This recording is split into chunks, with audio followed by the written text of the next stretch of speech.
మించి 100% అందరికీ ఇళ్ళు ఇచ్చే బాధ్యత ఈ ప్రభుత్వం తీసుకుంటుంది. ఇంటింటికి టాయిలెట్ మరుగుదొడ్డి 441 మందికి ఉన్నాయి, 30 మందికి లేవు. అవి కూడా పూర్తి చేస్తాం. పవర్ కనెక్షన్స్ అందరికీ ఉన్నాయి. కానీ పవర్ కనెక్షన్స్ ఉన్నాయి కానీ మీ ఇంటిపైనే కరెంటు తయారు చేసుకోవాలి, మీ పొలం దగ్గరనే కరెంటు తయారు చేసుకోవాలి. ఎస్సీ ఎస్టీలకు పూర్తిగా మేమే డబ్బులు ఇచ్చి పెట్టిస్తాం. ఒకవేళ కరెంటు కానీ మిగిలితే మాకు ఇవ్వండి, కరెంటు అవసరమైతే మళ్ళా మీకు ఇస్తాం. తద్వారా కరెంటు ఛార్జీలు శాశ్వతంగా కట్టే పరిస్థితి ఉండదు. బీసీలకి 78,000 రూపాయలు ఉచితం, అదనంగా 20,000 ఇస్తాం, 98,000 ఇస్తాం. దానికంటే ఎక్కువైతే మీ అవసరాన్ని బట్టి ఎక్కువ పెట్టుకోండి.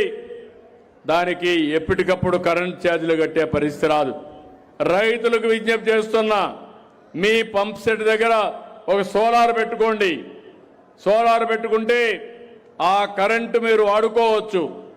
మీకు వాడుకొని మిగిలితే గ్రిడ్కి ఇవ్వండి. ఎప్పుడు అవసరమైతే అప్పుడు మళ్ళా తీసుకోండి. దానికంటే మిగిలితే మీ ఇంటికి వాడుకోండి. దానికి కూడా ఇంట్లో కానీ పైన రాదనుకుంటే బావి దగ్గర పెట్టుకుంటే మీ ఇంటి దగ్గర కరెంటు తీసుకునే పరిస్థితి వస్తుంది. ఇంకో పక్క మీరు ఏదైనా ట్రాక్టర్ ఉంటే, కారు ఉంటే, సైకిల్ ఉంటే, స్కూటర్ ఉంటే ఛార్జ్ చేసుకోండి ఫ్రీగా. పుష్పక విమానం ఒకప్పుడు చరిత్రలో విన్నాం. ఇప్పుడు ఒక్క పైసా ఖర్చు లేకుండా ఎక్కడికి పోవాలన్నా దర్జాగా మీరు తిరిగే పరిస్థితి నేను తీసుకొస్తా.